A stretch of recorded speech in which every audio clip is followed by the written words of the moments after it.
Social media पर एक दिन एक वीडियो वायरल होता है और सारे इलाके में वायरस की तरह यह रातों रात फैल जाता है और उस इलाके में भी पहुंच जाता है जहां का वह वीडियो होता है और उस कॉलेज में भी पहुंच जाता है जहां वह लड़की पढ़ रही होती है।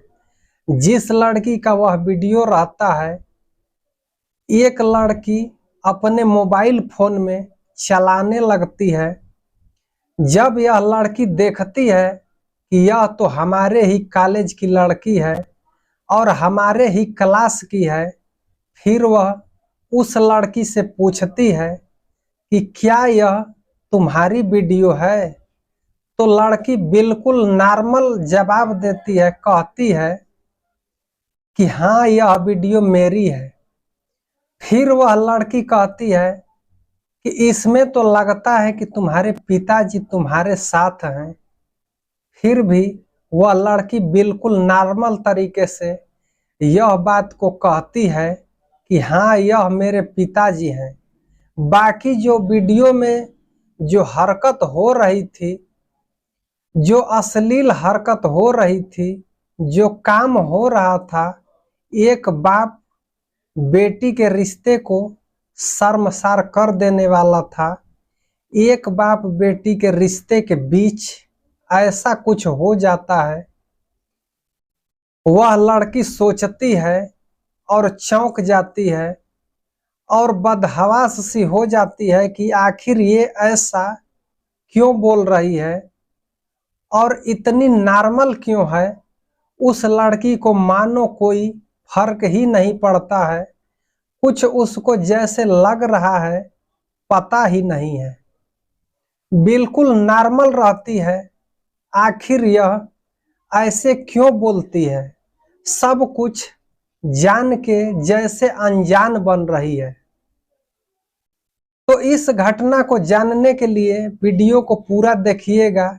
नमस्कार दोस्तों, आपसे निवेदन करता हूं कि वीडियो को लाइक कर दीजिए और वीडियो को पूरा देखिएगा। जब वीडियो अच्छा लगे तो चैनल को सब्सक्राइब कर दीजिएगा। यह जो घटना है, बिहार प्रदेश का एक इलाका है समस्तापुरा और इसका थाना है रोसारा। इसी इलाके में एक परिवार रहता है। उस परिवार में 3 लोग रहते हैं, माता पिता और एक बेटी। बिटिया का नाम रागनी होता है। जो रागनी है उसके पिताजी पेशे से एक शिक्षक रहते हैं और उसकी माता भी एक टीचर रहती हैं। एक शिक्षक रहती हैं और जो रागनी रहती है पढ़ने लिखने में बेहद होनहार रहती है, बिल्कुल अपने पढ़ाई लिखाई पर ध्यान देती है।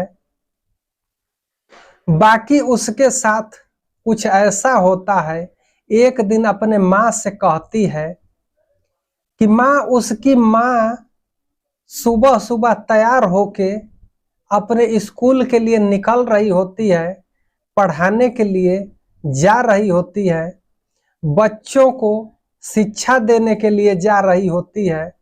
इसी बीच उसकी बिटिया कहती है कि माँ, पिताजी मेरे साथ जो कर रहे हैं अब हद हो गई है, बहुत दिनों से बर्दाश्त कर रही हूँ, अब मुझसे बर्दाश्त नहीं हो रहा है। इस पर तुम क्या कहती हो, कुछ तो सोचो। इसके बारे में जो उस रागनी की माँ रहती है, पेशे से तो टीचर रहती है, पढ़ी लिखी एक महिला रहती है, वह कहती है कि ऐसा है कि चुप करो, अपने जुबान पर लगाम दो। अपने पिता के बारे में कोई ऐसा बोलता है क्या, और अपने पढ़ाई पर ध्यान दो, ज्यादा इधर उधर की बातें मत किया करो। और ऐसा बोलती है और अपना जो है कि सामान उठाती है, अपना टिफिन पैक करती है, अपने बैग को लेती है और सीधे वह अपनी नौकरी पर चली जाती है। पिता भी अपने नौकरी पर चला जाता है।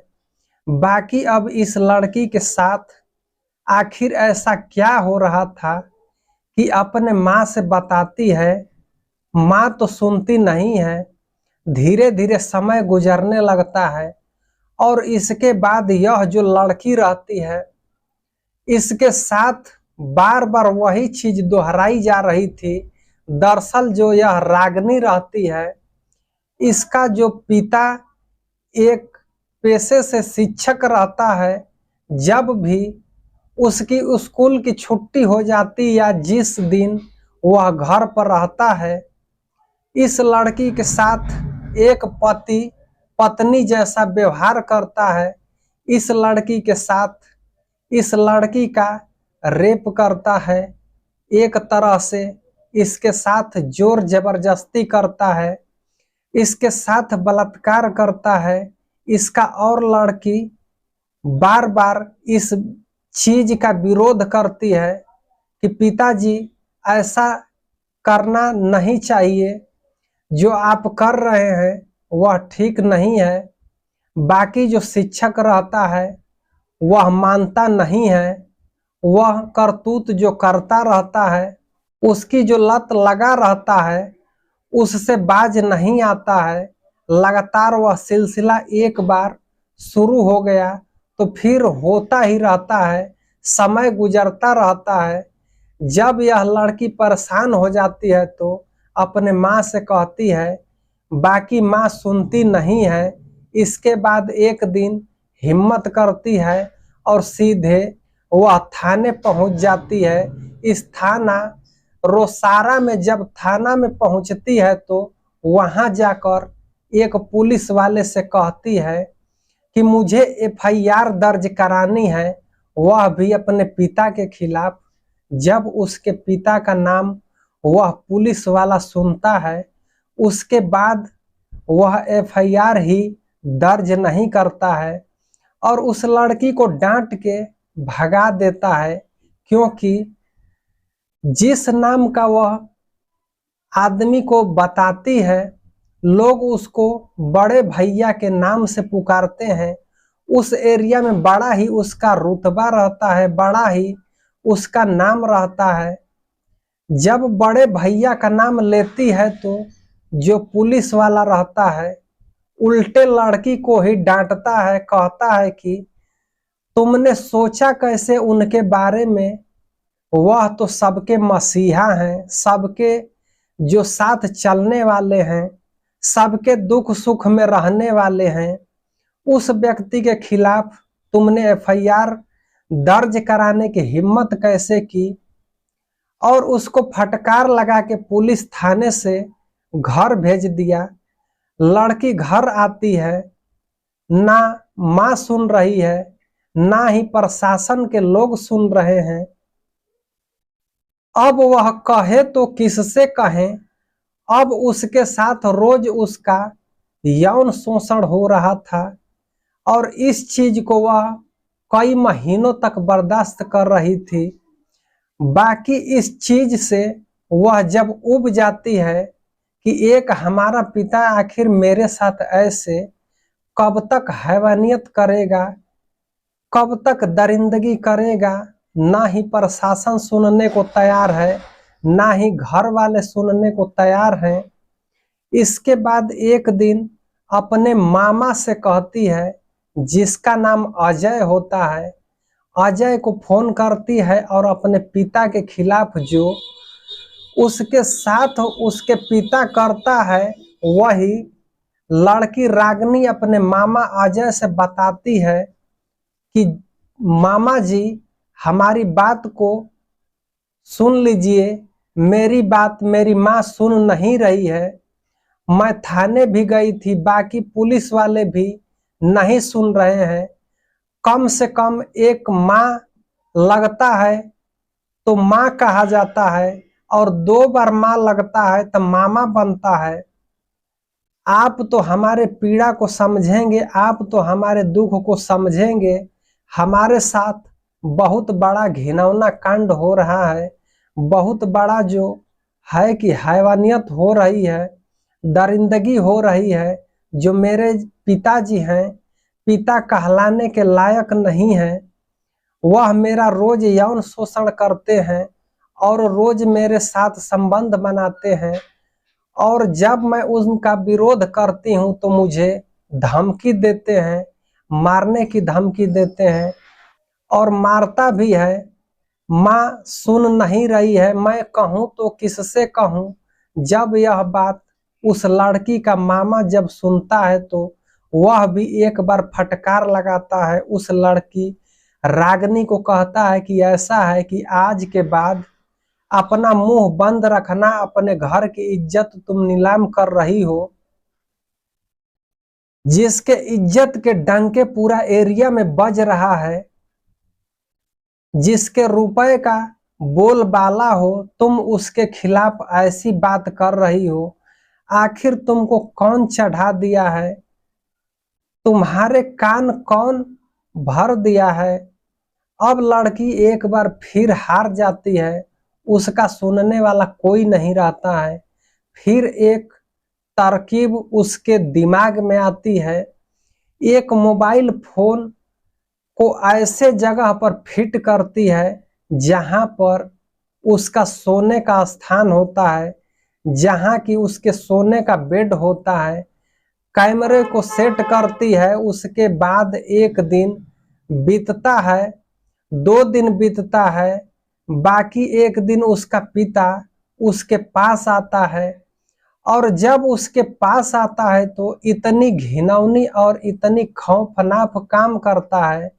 उसके शरीर से एक एक कपड़े को उतारता है, अपनी ही बेटी का एक एक कपड़े को उतारता है। इसके बाद उसका रेप करता है और यह सारा नज़ारा उस कैमरे में कैद हो जाती है। इसके बाद जो लड़की रहती है, जैसे ही इस कृत्य को करके जाता है, वह रात में ही जितने उसके पास कांटेक्ट नंबर थे सब पे वह वीडियो को भेज देती है। इसके बाद सोशल मीडिया पे अपलोड कर देती है। इस पर पुलिस वाले एक्शन लेते हैं और जाते हैं, इस शिक्षक को गिरफ्तार करते हैं और इसको पोक्सो एक्ट के तहत संगीन धाराएं लगाकर जेल के सलाखों के पीछे डाल दिया जाता है। अपनी ही बेटी का रेप करने के जुर्म तो उस बेटी का क्या, जिसने बार बार गुहार लगाई लेकिन कोई सुन नहीं रहा था। सागी अपनी माँ के बारे में सोचती है, मैं अगर सौतेली रहती तो कुछ समझ में आता कि सौतेली है। अपनी माँ खुद थी, वह भी सपोर्ट नहीं करती है।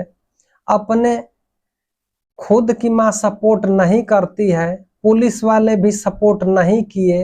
बाकी उस बिटिया ने एक हौसला दिखाया और जो कि घिनौनी वारदात को कैमरे में कैद कर लिया और लोगों के बीच पहुंचा दिया और वह दरिंदे को जेल के सलाखों के पीछे पहुंचा दिया। तो इस घटना को सुनाने का मेरा मकसद यह नहीं है कि किसी की भावनाओं को ठेस पहुंचाया जाए, किसी के दिल दुखाया जाए, बल्कि इसलिए कि लोगों को जागरूक किया जाए, लोगों को सचेत किया जाए। इस घटना को आप लोग अपने विचार से बताइए, क्या गलत है क्या सही है, कमेंट सेक्शन में जरूर बताइएगा। इस घटना को जानने के बाद आप लोग ऐसी गलती ना करें। इस घटना को ज़्यादा से ज़्यादा शेयर करें ताकि और लोग जागरूक हो सकें।